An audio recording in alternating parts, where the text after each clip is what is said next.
In the silent darkness of space, a small alien probe drifted toward Earth, carrying what its creators believed was the most perfect weapon in the galaxy, a microscopic life-wiping virus designed to erase every complex organism within days.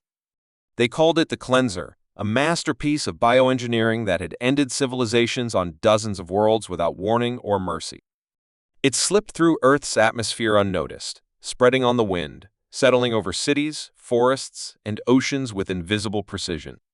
From high above, the alien observers waited for the chaos to begin, for hospitals to overflow, for communications to collapse, for panic to ripple across the planet. But nothing happened. Humans continued to work, shop, laugh, and complain about traffic.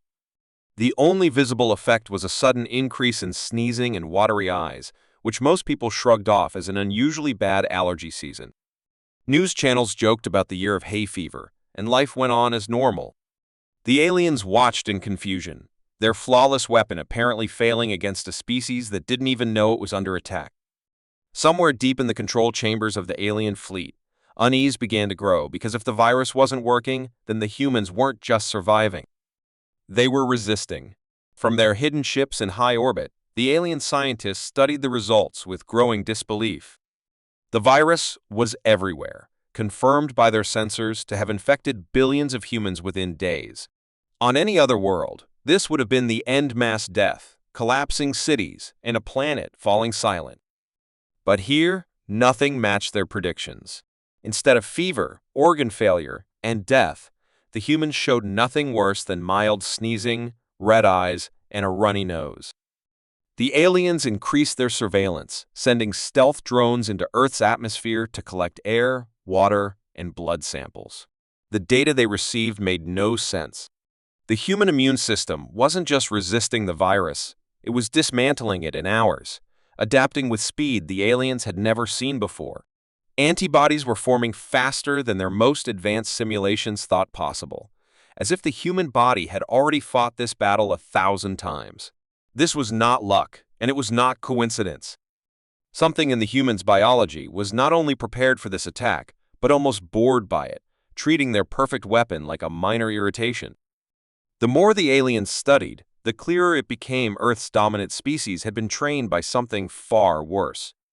Determined to uncover the reason behind their failure, the aliens initiated a new phase of their planned direct sampling.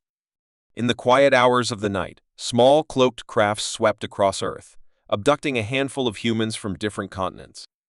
These individuals, unaware of their abduction, awoke inside sterile, glowing chambers where alien machines scanned their bodies down to the smallest molecule.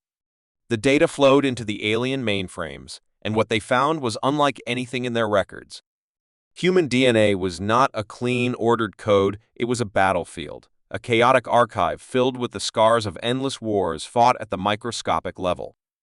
Locked inside their genetic strands were fragments of ancient viruses, remnants of plagues that had once threatened their existence, but had instead been defeated and recorded, like trophies of survival. Each generation had carried forward these invisible war stories, passing down immunity like a family heirloom. The aliens saw evidence of smallpox, influenza, Black Death, and countless other pathogens that had reshaped human biology into a relentless predator of disease. What terrified them most was the pattern with every great epidemic. Humanity had emerged stronger, faster to respond, harder to kill. The cleanser had not failed because it was weak, but because it was merely the latest challenger in a survival game humans had been playing for thousands of years. Even more disturbing was the realization that this adaptability was accelerating. Their scans suggested that the human immune system could evolve within a single lifetime. To the aliens, this was not just resistance, it was an arms race they were already losing. As they studied their captives, a chilling thought spread through their ranks. If humans could adapt so easily to a weapon meant to end them, what else might they be ready to face? When human scientists finally detected the strange virus in their laboratories, they were alarmed by its alien structure. It was unlike anything found on Earth, its genetic design too precise to be natural. At first, experts feared it might be an engineered bioweapon, but before panic could spread, another discovery shocked them. The majority of the population was already immune. In some cases, the virus had been neutralized within hours of infection, leaving no lasting harm.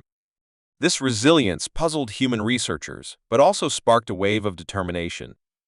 If this was a weapon from beyond Earth, then it meant someone out there had hostile intentions.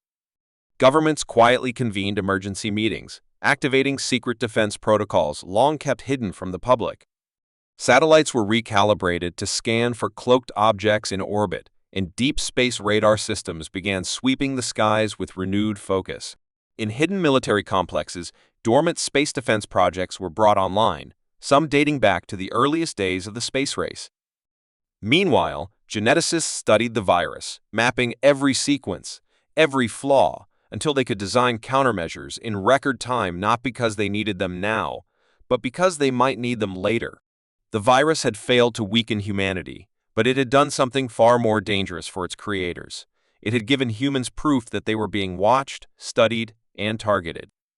That knowledge lit a fire that no invader could control. Humanity was no longer just defending itself from the unseen threat, it was preparing to strike back. And this time, the enemy would not be dealing with a passive world. They would be facing a species that had survived everything nature had thrown at it, and was now ready to face what waited in the dark beyond the stars. High above Earth, the alien fleet prepared for a second strike. Their scientists had engineered a deadlier strain of the virus, one designed to bypass the human immune system entirely. This time, there would be no mistakes. The cleanser I was stored in pressurized capsules, ready to be released the moment their stealth ships drifted over the planet. But as the launch sequence began, alarms echoed through the alien vessels. Their cloaking fields were collapsing, tearing apart as if some unseen hand had ripped away their invisibility. On their main displays, the darkness of Earth's night side lit up with dozens of Streak's human missiles, burning through the void with deadly precision. Unknown to the aliens, Earth's upgraded orbital defense network had locked onto them days ago, guided by a chain of newly activated satellites and ground-based tracking arrays. The virus had not only failed, but had warned humanity of their presence, giving them the time they needed to turn defense into offense. The first missile impacts tore through the alien formation, scattering ships in panic. Human attack craft, faster and more heavily armed than expected, surged from low orbit, broadcasting a single repeating message on every frequency: "We know you are here. We are coming." The aliens had come expecting an easy victory over a fragile world, but instead they had awakened a predator, a species forged in the fires of survival, whose entire history was a testament to overcoming extinction. As the fleet broke apart, some tried to flee into deep space, but human pursuit ships followed without hesitation, locking onto every heat signature. In their control chambers, alien commanders finally understood the scale of their mistake. By attempting to weaken humanity, they had only made it stronger, more alert, and more dangerous than ever before. The hunters of 100 worlds were now the prey, and Earth's defenders would not stop until the threat was gone. In the cold silence between the stars, the war had only just begun, but for the first time, it would be fought on humanity's terms.